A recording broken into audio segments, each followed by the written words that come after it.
আজ অনেক street food খেতে ইচ্ছে করছিল, তাই বোনদেরকে নিয়ে বের হয়ে পড়লাম স্ট্রিট ফুড খেতে। তো আমাদের এখানে একটা পার্ক আছে, সেখানে যাচ্ছে। সেখানে অনেক টাইপের স্ট্রিট ফুড পাওয়া যায়, মানে এমন কোনো কিছু নেই যে সেখানে পাওয়া যায় না।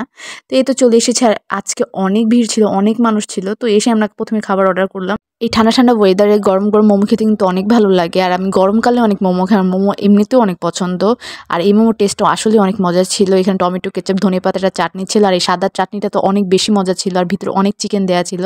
এরপর আমি মিট বক্স ট্রাই করি, আর মিট বক্স আমার অনেক পছন্দ। রিসেন্টলি আমার মিট বক্স, আমি যেখানে যাই সেখানকার মিট বক্স ট্রাই করার চেষ্টা করি, আর এই মিট বক্সটা অনেক মজা ছিল। এরপর আমি একটা কেকের স্টলে যাই, সেখানে অনেক টাইপের কেক সেল করছিল, চকলেট কেক, রসমালাই কেক, আর আমার বোন চকলেট কেক খাবে, তাই আমি এই কেকটাই নেই। আর এটার টেস্ট অনেক ভালো ছিল, মাত্র 100 টাকা ছিল, কিন্তু আমি ভাবিনি যে টেস্টটা এত ভালো হবে।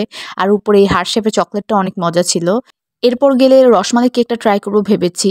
আর এই ঝিলমিল বেলুনগুলো আমার এত ভালো লাগে, সেদিন কেনা হয়নি। আমার অনেক কিনতে ইচ্ছে করছিল, কিন্তু এখানে অনেক বেশি দাম চাচ্ছিল। পরবর্তীতে আমি অন্য কোথাও একটু দাম কম পেলে অবশ্যই কিনবো। তো আজকে সাকরাইন ছিল পুরান ঢাকায়, তাই এরকম লাইট জ্বলছে, যার চারপাশে মানে মনে গান টান বাজছিল। যাই হোক, আজ অনেক ঠান্ডা ছিল, কিন্তু আমি এই ঠান্ডার মধ্যে ঠান্ডা ঠান্ডা মাঠা খেতে চলে এসেছি। আমার আজ একদম ঠান্ডা লেগে যাবে, যা বোঝা যাচ্ছে। এখানে মাত্র 20 টাকা করে মাঠা পাওয়া যাচ্ছিল। এটা টেস্ট মাঠার মতো না, মিষ্টি ছিল। আর আমি ভিডিও করতে গিয়ে একটু মাঠা ফেলে দিয়েছি, আমার হাতটা একদম আঠা আঠা হয়ে গিয়েছিল। আমার বোন ব্যান্ড কিনবে, মানে বোর টাইপের যে হেয়ার ব্যান্ডগুলো পাওয়া যায় সেগুলো কিনবে, কিন্তু আমার বোনের পছন্দ হচ্ছিল না।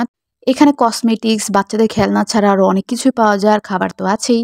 তো আমরা এখন মাঠ থেকে বের হয়ে যাবো। এখন প্রায় রাত 9টা বাজে। বের হওয়ার পথেই দেখলাম এই ফুড কোর্টটা, তো এখান থেকে আমরা 2টা চিকেন বল নিয়ে নিয়েছি।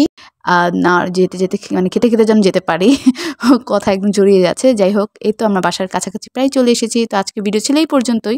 সবাইকে আল্লাহ হাফেজ।